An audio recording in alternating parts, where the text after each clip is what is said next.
Good morning, Xin Chào, and congratulations to all our graduates and to the parents, families and loved ones who are here celebrating with you.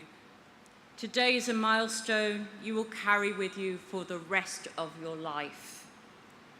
In June 1983, I graduated from the Royal College of Art with a Master's in Fashion Design.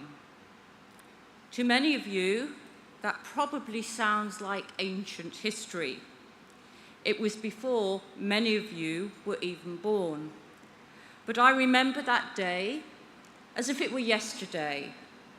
I was proud, hopeful, and excited about the future I imagined for myself. Looking back now, my life did not exactly unfold as I had planned.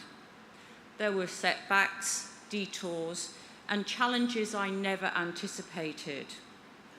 But there were also extraordinary, life-changing opportunities.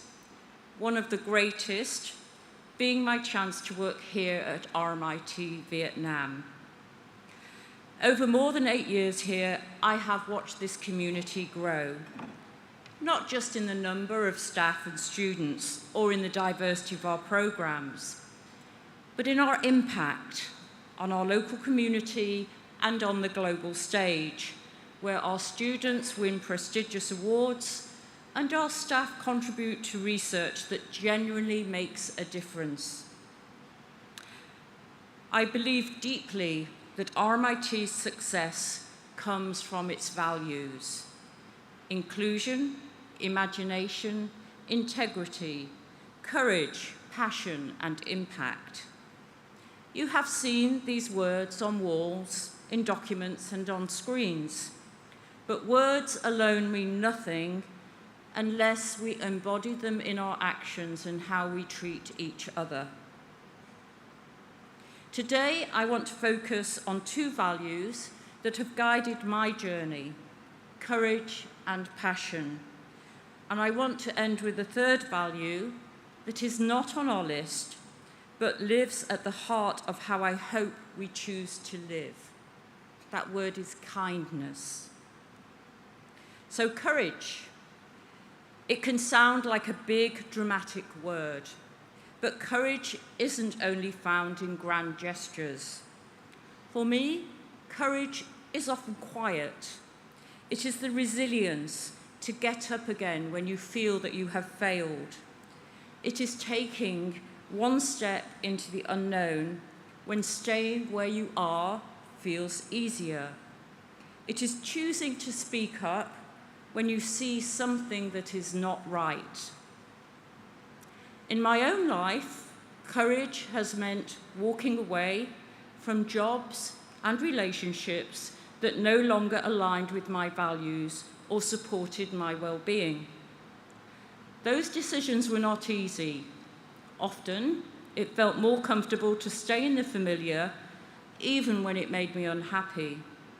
But I have never once regretted leaving situations that did not fit with who I am. As you move into the next chapter of your life, you will have moments when something doesn't feel right. A workplace, a project, a relationship, a culture. When that happens, I hope you will remember this: you are allowed to walk away. You are allowed to say, this does not align with my values.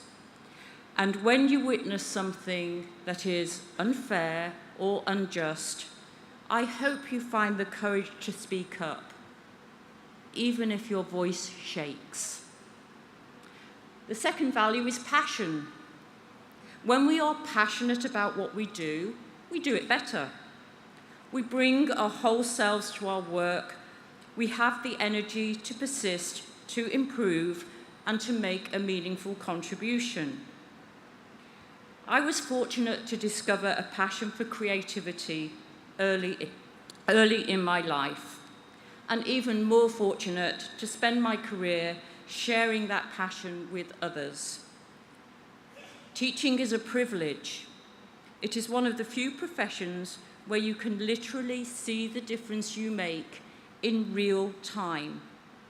To witness a student's confidence grow, to watch an idea turn into a project into a career, that is an extraordinary gift.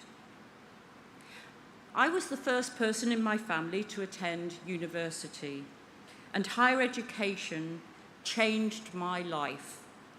It opened the world to me, new countries, new cultures, new ways of thinking, and it sparked a commitment to lifelong learning.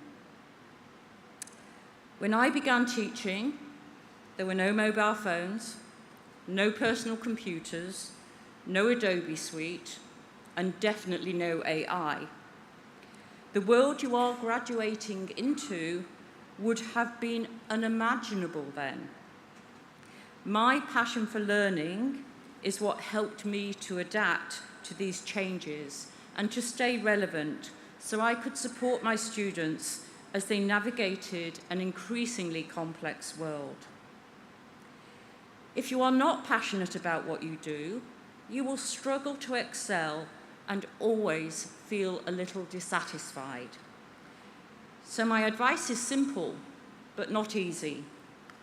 Find what you love and just do it. It may take time, it might change, but keep moving towards the work and the life that energizes you, not just the one that impresses others. The final value I want to talk about isn't on RMIT's list, but for me, it is the most important of all: kindness. Recently, I was asked to contribute a chapter to a book on kindness in management in honour of our colleague Saskia Hansen, the Deputy Vice-Chancellor International Engagement and Interim General Director of RMIT Vietnam, who sadly passed away just over a year ago. Saskia was a kind and considerate leader who was a very strong supporter of RMIT Vietnam, and she would have loved to have been here today to celebrate your achievements. Writing that chapter made me think deeply about what kindness really is. It's not a soft, optional extra, but a deliberate choice in how we lead, work, and live. Kindness can be hard. It requires us to pause and remember that we do not know what others are carrying, the worries, the grief, the pressures that do not show on the surface. We live in a world where it has become very easy to criticize from behind a keyboard, to blame rather than to understand. Yet when I think of the many leaders I have worked with over the years, the ones who achieved the most meaningful results, were not the loudest or the toughest. They were the kindest. You are the future leaders in your fields.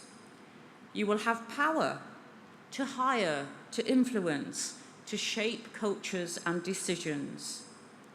Please use that power with kindness. It will not make you weaker. It will make you memorable, trusted, and truly impactful. Over time, I have learned that the things our society often celebrates as success, money, fame, status, designer labels, are in the end quite hollow. The true measure of success is the impact you have on others, how you support people in times of difficulty, how you show up on ordinary days, and how people feel after they've spent time with you. These are the things you will be remembered for. These are the things that will form your legacy. When you look back on your life many years from now, I hope you will not only be proud of your achievements, but also of how you treated people along the way. I hope you will be able to say that you lived with courage, that you pursued your passions, and that you chose kindness even when it wasn't the easy option. Next week, Wednesday in fact, I will be leaving Vietnam and my career in full-time higher education. This too requires courage. I have been extraordinarily privileged to live in this beautiful country, to experience the warmth of this community, to work alongside imaginative and committed colleagues and students, and to be part of the journey of thousands of graduates, including you. I leave with wonderful memories and a deep sense of gratitude. I know that RMIT Vietnam will continue to grow, to innovate, and to have a positive impact far beyond these walls. And if I am remembered at all, I hope it is for three things: my courage, my passion for my work, and my commitment to always be kind. As you step into your own next chapter, I invite you to think carefully about the values that matter most to you. Live by them, protect them, let them guide your decisions. If you do that, you will be successful in the ways that truly count.